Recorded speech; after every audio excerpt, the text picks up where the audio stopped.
Hey guys, I'm Clarke and today I'm having a look at the Fender Switchboard pedal switching system. Before I get into it though, please make sure you like and subscribe and hit the merch link to check out cool t-shirts like this one.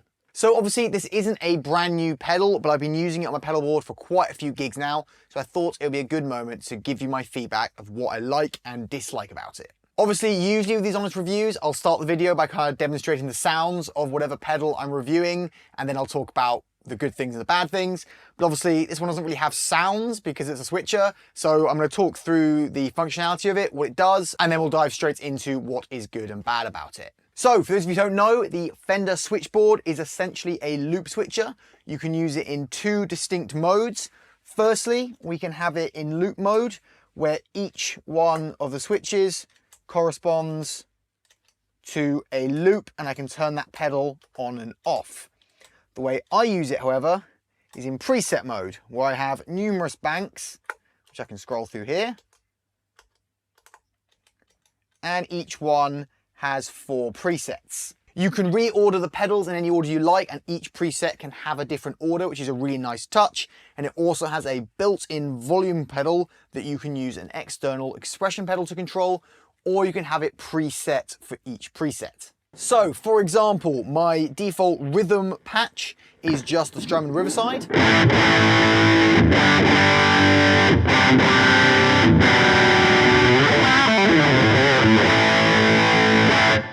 And then when I go on to patch 3, it also engages the HX1, which it has also sent a MIDI signal to put it onto my HX preset for a parametric filter.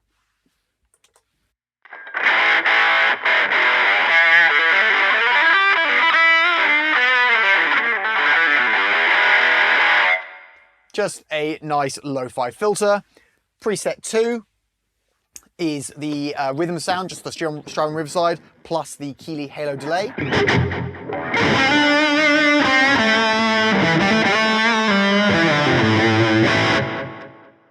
And then the solo preset is exactly the same, but also with a clean boost.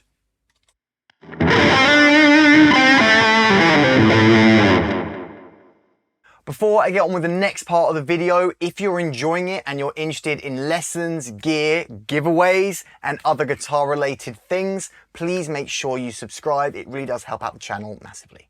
Like I briefly said there, it will send MIDI messages to whatever pedals you like, so you can control pedals as well as turning them on and off. So for example, on this particular preset, I again have my rhythm sound. The filter sound, which is the same but with the HX1 doing the lo-fi filter.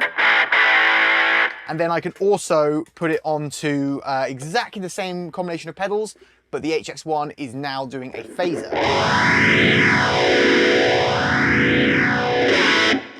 Okay, so it's pretty straightforward as to what it does. Now let's have a look at what I like and don't like about it.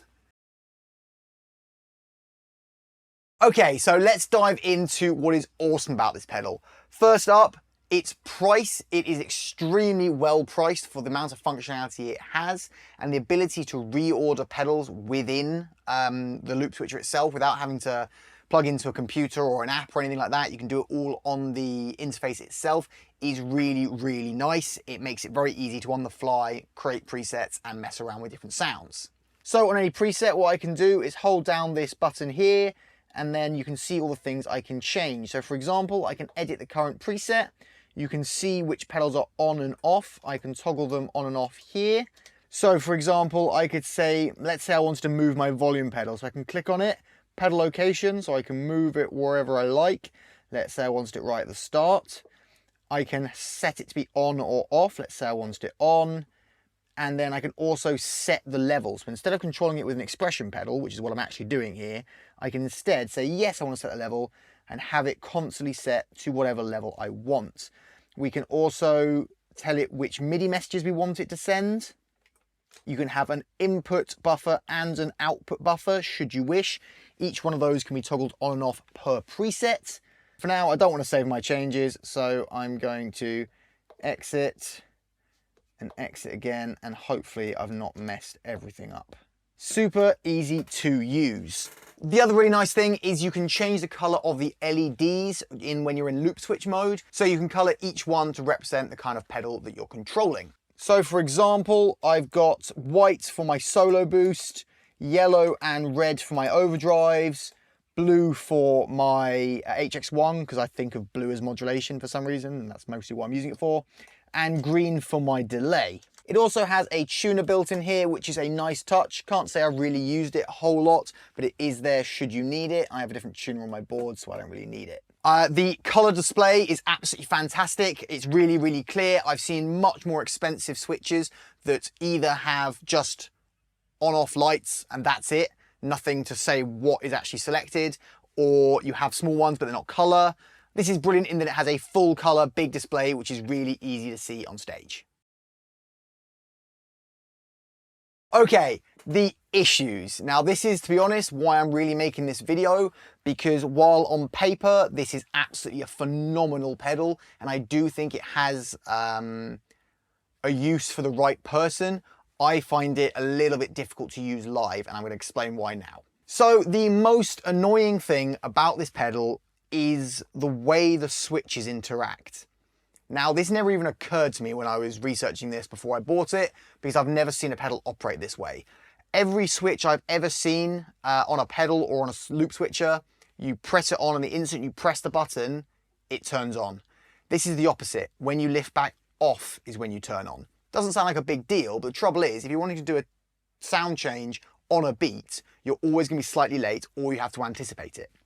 So if I were to step on this one, if I press down, you'll notice nothing changes until I lift up again.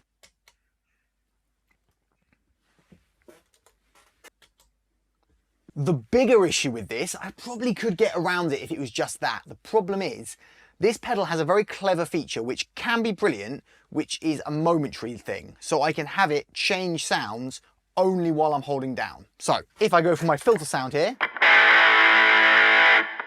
I can hold the solo button down, it will change to that. When I let go, it'll go back to the filter.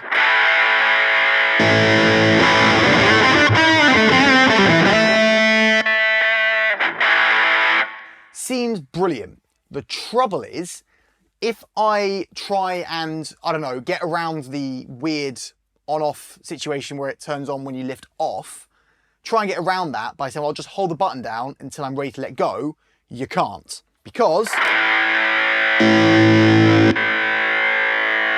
it doesn't work like that. Now, I thought, no worries at all. I know in this pedal you can turn off that momentary feature. So I did. Let's see what happens if I do that. So you can see my preset mode for momentary is now off. So I can now go back to where I was. And now if I hold the button down, absolutely nothing happens. The trouble is, it still doesn't switch to that pedal if you hold it for too long. So if I hold that solo button down, when I'm ready, lift off, nothing happens. You have to be really quick. Even if I try and do it like this, I wasn't holding it for that long. I've also had issues live when I've gone to press it, so I've done it really quickly, and I've evidently not pushed it hard enough, and therefore it hasn't registered at all. So I've ended up in situations a few times where I've gone to hit my solo boost, and I'm ending up sort of a quarter of the way through the solo before I've actually got the solo boost to engage.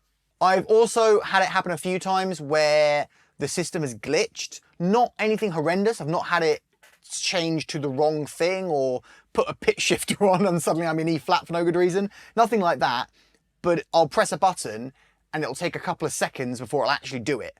I'm not sure if this is a heat thing under stage lights or whether it's just when it's been switching a lot, it just gets confused occasionally, because I've never been able to intentionally replicate it. It just does it maybe once in a gig, once every third gig, maybe, something like that. It's not too frequent, but it is a little bit scary when you do it. You press a button and nothing's happening. You're going, oh no, is the whole thing going to crash? It has never crashed, but it is just a little bit unnerving. So I think this is a brilliant introduction to preset making and loop switches, which is essentially what I used it for. I didn't want to spend crazy money until I realized really what I needed it to do. I think it's brilliant if you want to start experimenting with MIDI controlling, reordering loops, having multiple pedals turn on at the same time. You can have up to 5 different loops in here. But I think if you're a pro player or gigging a lot, I think you're going to get tired of it pretty quickly.